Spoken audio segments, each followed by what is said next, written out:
सखा कश्चित् ब्राह्मणो ब्रह्मवित्तमः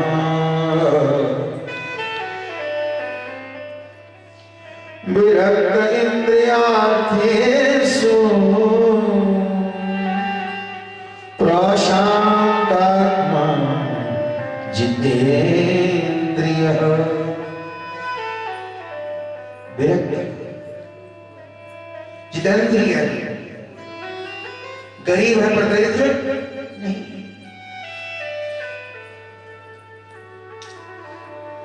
भगवान से भी जिसने कभी माना नहीं, बाल सखा है। जब गुरुकुल में गए थे दोनों, भगवान श्री कृष्ण लाओ सुदामा जी, उस समय उनकी सती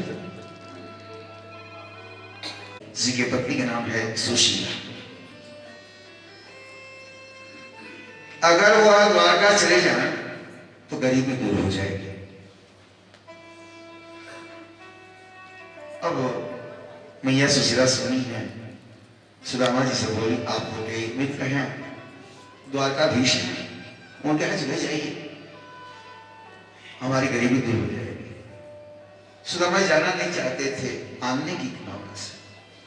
जब मिलने की भावना कही तो गए ना। स्थिति ऐसी है कि चल नहीं पा रहे हैं। भगवान की प्रतिज्ञा है कि यदि कोई एक पग आगे बढ़ता है तो भगवान उसको अपने पास बुलाने के लिए 60 पग आगे बढ़ जाते। शरीर में बल नहीं है, निकल चुके हैं, रास्ते में ही सो गए। भगवान ने सोचा ये तो शरीर से स्वस्थ है नहीं, बलवान है नहीं, चल पाएगा नहीं, तो मैं ही इसे अपने पास ला देता हूं। सोए हुए सुदामा को सीधे द्वारका में प्रवेश कर दिए। सुदामा जी, नींद खुली तो कहाँ है? द्वारका में। द्वारका में पूछे कि वैकुंठ नगर है, द्वारका नगरी है। अगर द्वारका है तो हमारा कन्हैया कहाँ है? तो सभी बोले कन्हैया यहाँ पे कोई नहीं। ओहो, बचपन का नाम इसका कृष्ण का नाम था। हाँ, अब वो कृष्ण ही नहीं रहे, अब वो श्री श्री 1008 श्री महाराज श्री द्वारकाधीश श्री कृष्ण जी महाराज हो गए। उनसे मिलूं कैसे? बोले आप जैसे संत महात्माओं के लिए तो दरवाजा खुला हुआ है। द्वारपाल से बोले कि हमारे मित्र हैं, उनसे मिलना चाहता हूं। द्वारपाल जाकर सारी बातों को बताया। भगवान सुदामा की नाम सुनते ही दौड़े चले आए और सुदामा को गले लगाए, अपने सिंहासन में बिठाए, अपने अश्रुबिंदुओं से सुदामा के पाद पर छड़ किया।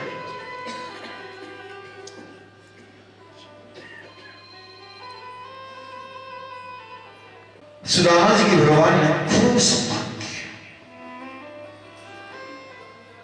और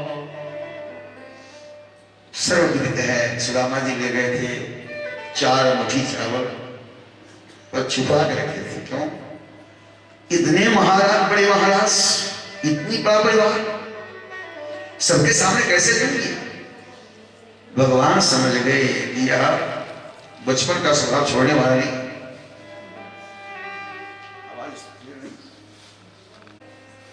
भगवान चरण दबाते दबाते सुदामा जी के हाथ दबाए।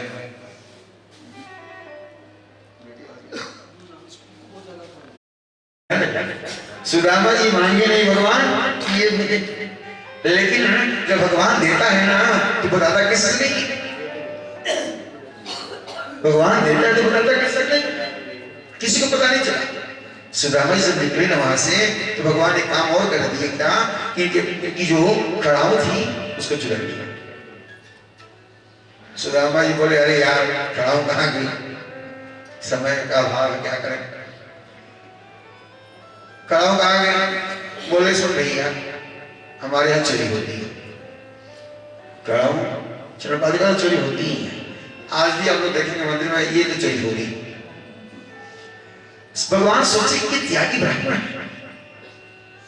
अगर ये नंगे पांव हमारे द्वारका से जाएगा ना, हमारा द्वारका पवित्र हो जाएगा। जो ऋषिकेश को आए थे ना समुद्र वाले, क्यों? तो पवित्र हो गया।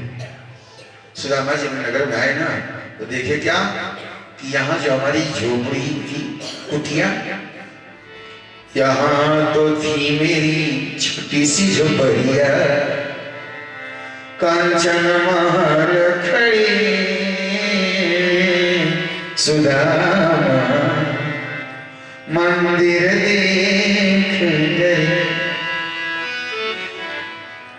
भैया मैं तो गया मित्र से मिलने और मेरा मित्र ऐसा कर दिया कि झोपड़ी गायब हो गई। झोपड़ी गायब हुई तो क्या हुआ? हमारी जो श्रीमती जी थी ना वो भी पता नहीं कहाँ है। तो किसका मान भैया? भगवान ने आदेश दिया था कि जाओ मेरे समान वैभव दे देना। एक मुट्ठी चावल ही खाए थे मात्र, और एक मुट्ठी चावल में ही पूरे एक लोक का वैभव सुदामा प्रदान कर दिया। दूसरी मुट्ठी मेरा कोई खाए नहीं है। अब पूछे सुदामा जी घर है, तो सुदामा जी लगता कुछ ऐसा गया। तब तक इनकी श्रीमती जी देखी है सुशीला, और देखी वो अपनी दासियों के साथ बोली चलो हमारे प्रभु है, स्वामी हैं, आरती उतारी जाए। सोने की फिकड़ी में आरती उतारी जा रही है और सुदामा जी धन्य हो गए। बोले मित्र हो तो ऐसा और ऐसे ही मित्र जन्म जन्मांतर में हमें प्राप्त होते रहे ताकि हमारा उद्धार कर दे। भगवान की जय। आगे अनेकों कथाएं हैं। भगवान देवों में सबसे बड़े कौन देव पता किया गया, सब में कुछ अभिमान आया, लेकिन भगवान नारायण की वक्षस्थल पर सीने पर लात मार दी। भगवान अपना छोड़ नहीं देख रहे हैं, किसका छोड़ देख रहे हैं? भृगु ऋषि। अतीव कोमल होता चरणों ते महान, इत भावित्र चरणों मर्दयन से न पाए। भगवान भृगु ऋषि के चरण को सहला रहे हैं कि आप हमारे सीना कठोर और आपका चरण कहीं छोड़ रहे। भगवान भोलेनाथ प्रदान देने में एक नंबर है, आगे क्या होगा पता नहीं, लेकिन प्रदान दे देंगे, है ना? वही भस्मासुर त्रिकासुर को प्रदान दे दिए। इतना प्रसन्न तपस्या किया, भगवान प्रसन्न हो गए। भोलेनाथ वरदान बोले, वरदान मांग। बोले वरदान यही दे दीजिए कि जिसके मस्तक पे अपना मैं हस्त रख दूं वो चढ़ करके भस्मी हो जाए। भगवान बोले तथास्तु। जैसे तथास्तु कहे ना, अब इसके मन में क्या हो गया? गौरी हरण लालसा। भोलेनाथ को जला के भस्म कर दूं और गौरी मैया के साथ विवाह करूं। महाराज ये सब हो सकता है क्या? अब वरदान दिए भोले बाबा, अब भोले बाबा विषम रहे, हाथ रखने के लिए भोले बाबा भागने लगे। भागते भागते महाराज अब तो भगवान नारायण को आना पड़ा और उस त्रिकासुर को बोले, अरे शांत नहीं है भगवान से, आप रुक जाओ। बोले क्यों? इसलिए ये भोलानाथ जो है ना, भोला जो है ना, सबको वरदान देते रहता है और सबको फंसा दिया। हमने वरदान दिया, क्या वरदान दिया? अरे हमने वरदान दिया हमें जिसके मस्तक पे हाथ रख दो जल के भस्म हो जाएगा। अब मैं तो आज तक रखते रह गया, कुछ नहीं हुआ। हमें मूर्ख बना रहे हो। अगर वरदान सही नहीं होता तो भक्ता क्यों? तो यही तो खासियत है। मैं तो रखते रहता हूँ, आज कुछ नहीं हुआ। बोले काम कर, अगर तो विश्वास ना है ना तो थोड़ा सा ऊपर रख। गर्मी आई तपा ना चौड़ी चल नहीं, जैसे माथे पे रखा जल करके भस्म। कहने का मतलब है कभी भी निर्मल मन से अगर हम सेवा करेंगे, मन में यदि हमारे छल प्रपंच रहेंगे तो भक्ति वह बाधक हो जाएगी, साधक नहीं रहेगी। आगे रविशुक शाप लग गया है। भगवान सोचे कि ऋषि लोग मनमानी कर रहे हैं, तो इनको समझाना होगा। अब मैं चल जाऊंगा तो लोग और अत्याचार करेंगे। तो आपस में जामवती नंदन शाम के पेट में कपड़े बांध दिए और महात्माओं से पूछते हैं कि यह देवी गर्भवती है, बच्चा जन्म देगी है बच्ची। कोई नहीं बता पाया। दुर्वासा ऋषि आए, दुर्वासा से पूछे, दुर्वासा ने कह दिया अरे नहीं बच्चा जन्म देगी ना बच्ची, ये तो तुम्हारे कुल का नाश करने वाली लोह पिंड जन्म देगी। जनिष्यति भोवंदः मुशलम कुलनाशनम। अरे मंद तेरे कुल को नाश करने वाले लोग देगी। ये बात भगवान तक नहीं पहुंची। अगर भगवान तक पहुंची होती तो भगवान कुछ न कुछ उपाय लगाएंगे। ये लोग अपने मनमानी कर रही। ध्यान देना, कभी भी मनमानी नहीं करनी चाहिए। अब भगवान सब जानते हैं पर मौन है। उस लोह पिंड को जब कपड़े से लोह पिंड निकला, चूर चूर करके फेंक दिए समुद्र किनारे। समुद्र किनारे फेंके, जो किनारे पड़ा एरिका नाम का घास निकला और समुद्र में जो मछली निकल गई वही मछली मल्लाह पकड़ा, लुहार के यहाँ गई, लुहार के यहाँ वह अंश निकला लोहे का, बाण बनाने का काम है। भगवान प्रभाषक क्षेत्र में पहुंच गए। हम लोग इससे पहले यात्रा में गए थे। भगवान प्रभाषक क्षेत्र में शरीर त्याग किए हैं, सोमनाथ जी के पास में ही। और आज रामावतार का बदला ले रहा है वह बाली। भगवान राम जी छुप करके मारे और आज वही बाली भगवान को छुप करके मार रहा है। भगवान प्रभाषक क्षेत्र में है, सबका कल्याण करा दिए, ब्रह्माता पत्र उपदेश दिलवा दिए। संसार में कुछ भी करो, कायेन वाचा मनसेन्द्रियैर्वा बुद्ध्यात्मना मानुषता स्वभावः करोमि यद्यत् सकलं परस्मै नारायणायेति समर्पयामि। सब कुछ करो, भगवान को समर्पित करो और ध्यान भगवान का रहे, संसार में रहे। पर संसार से जैसे कमल की उत्पत्ति जल से होती है पर जल में रहता नहीं है। कहाँ रहता है? जल के ऊपर रहता है। और अपने ऊपर जल की बूंद को पड़ने के बाद भी टिकने नहीं देता है। वैसे ही हम लोगों को संसार में रहना चाहिए। संसार में रहो, सबसे मिले जुले रहो, एक संसार से ऊपर उठ के रहो। यही कथा का उद्देश्य है। आज भगवान के चरणों में शरण मारा है, वही लिया बाण। जैसे भगवान उसको लगा कि कोई मृग अपना मुख खोले बैठे, आया देखा चरणों में गिर पड़ा। मैंने अनजान मार दिया। भगवान बोले तूने मेरी कृपा से ही, मेरी इच्छा से ही बाण मारा है, तेरा इसमें कोई दोष नहीं है। प्रणाम किया, निकल पड़ा। आगे कलयुग के राजाओं का वर्णन है। कलयुग में क्या होगा आप लोगों को पता ही है, सबको पता ही है। समय कितना अच्छा खराब आने वाला है, हम लोग देख ही रहे हैं। एकमात्र भगवान के शरणापन हो जाएं। और कथा हमें यह सिखाती है, परीक्षित कर रहे हैं देवासी आशीर्वाद में जाऊं मरूंगा जी। सुखदेव जी महाराज बोले कथा इतना बढ़िया सुन लिया, तुम मरोगे किंतु राजन मनुष्य पशु बुद्धि माम जही। तो मरोगे, ऐसा पशु बुद्धि छोड़ दो, मरोगे नहीं, तेरा कल्याण हो जाएगा। सुखदेव जी की विदाई हुई। परीक्षित आसन माने, तक्षक सर्प आया है। तक्षक सर्प आया, कश्यप नाम के एक वैद्य है, उन्होंने रोक दिया। आप दसोगे मैं बचा दूंगा। परीक्षा लिया, जैसे वृक्ष में, हरे भरे वृक्ष में 10 मारा, वृक्ष सूख गया। अब सूखने के बाद क्या हुआ कि वैद्य ने पुनः हरा भरा कर दिया। अब सर्प बोला कि सुनो, मृत्यु सत्य है, इस संसार में हम कुछ करेंगे या नहीं करेंगे इस गारंटी नहीं है, लेकिन मरेंगे इसकी गारंटी है। जातस्य ध्रुव मृत्यु ध्रुव जन्म मृत्यु। इसलिए चिंता नहीं करनी है, मरेंगे और मरेंगे नहीं, मोक्ष हो जाएंगे। जैसे आश्रम आ रहे हैं, आया है सर्प दशा, और सर्प दसने के पहले ही भगवान में विलीन हो चुका। इनके बड़े पुत्र जन्मेजय सर्प यज्ञ प्रारंभ कर दिए। सर्प क्या होती है?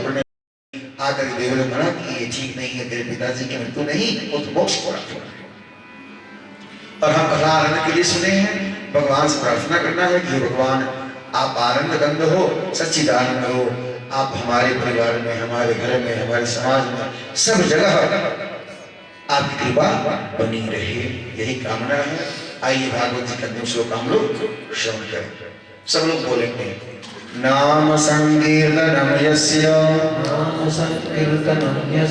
सर्वपाप प्रणाशनम प्रणामो दुःख शमनः तं नमामि हरिं परं तं नमामि हरिं परं हरे नमः हरे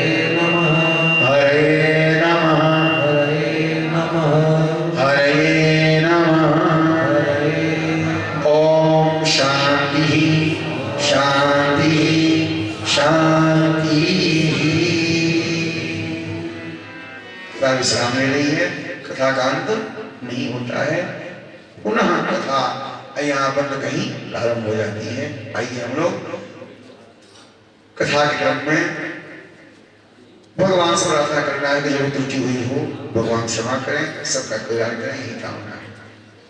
और सबसे क्षमा प्रार्थना है, व्यवहार से, वाणी से त्रुटि हो गई हो आप लोग क्षमा करेंगे। कारण परिस्थितियां हमेशा समान नहीं रही, अभी भी परिस्थिति वो ठीक है, वही जिनके हैं उनके चुका है, इसलिए उनको देखना है। सब लोग अपनी तैयारी के साथ जैसे जैसे व्यवस्था बनती है वैसे निकलना है। आए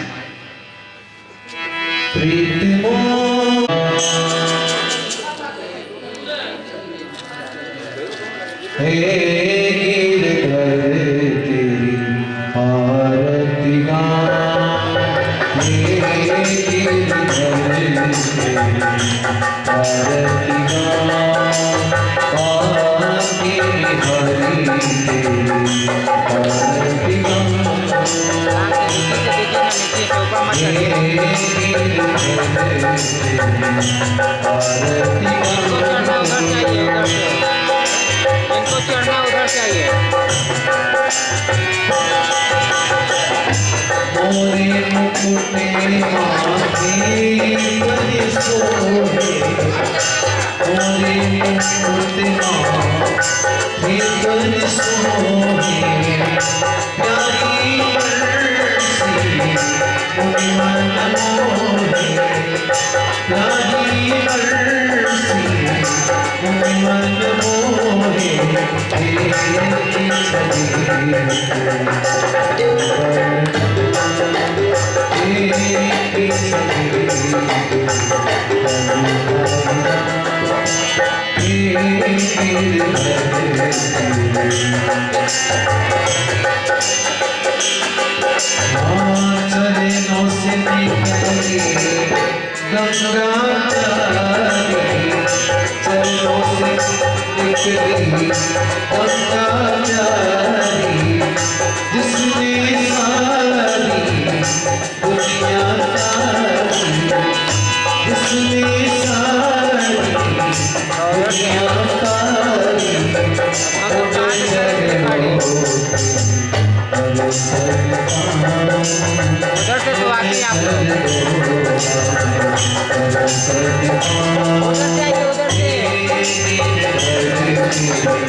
सखियां प्यारी वास सदा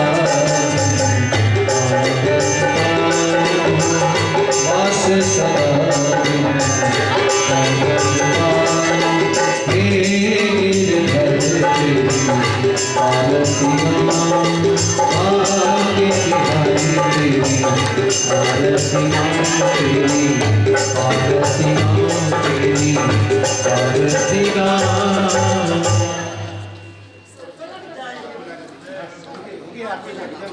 आरार्तिक्यं समर्पयामि।